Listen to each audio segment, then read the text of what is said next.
My name is Caleb Yanez Glickman. I am the Associate Conductor of Opera Modesto, and I'm here on staff at SOI this summer as one of the conductors and coaches, working with the whole group here. So I've been involved with Opera Modesto for just over a year now. I got involved through SOI last summer in 2023. I was asked by Roy Stevens, the general director, to come in and be a part of the staff as in many different capacities, as pianist, as coach, as conductor.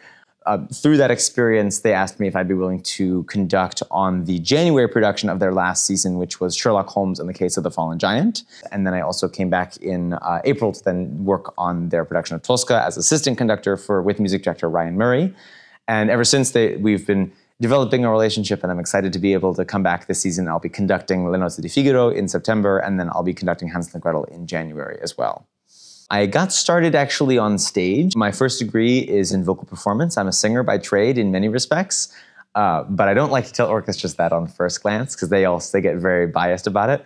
But I am a singer by trade first, but I also started on piano when I was very young, and violin as well. I felt comfortable picking that up. And then I also actually picked up the flute when I was in middle school, and I still try to keep playing all of those things. Piano most especially because I use that in work for opera and coaching every day. Also run a youth orchestra where I live in Los Angeles.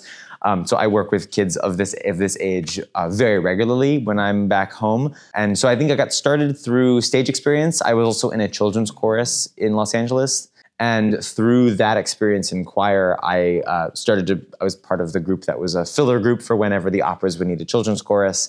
And so then I would jump in for the children's chorus for operas like Tosca and Otello. And then for me, the one that really opened the floodgates was the magic flute.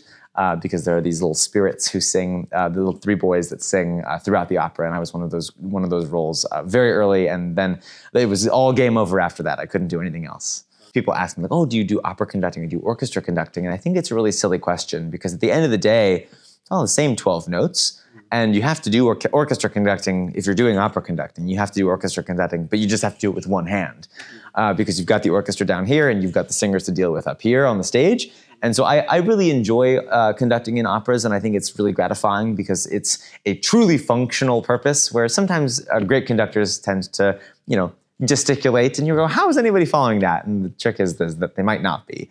And if an orchestra is good enough, any conductor in front of them is going to sound great. But the real, at least I try to value myself as a conductor, is how you can take a group from point A to point Z, no matter who they are. It's one of the reasons why I do a lot of work with youth orchestra down in Los Angeles. But I also feel like, especially with opera, you are holding the singers together and you're holding instrumentalists together from a real functional standpoint. And especially given the background that I've had growing up playing instruments and singing on stage, I feel like it's a good way working in opera to be a good bridge between both worlds, so to speak.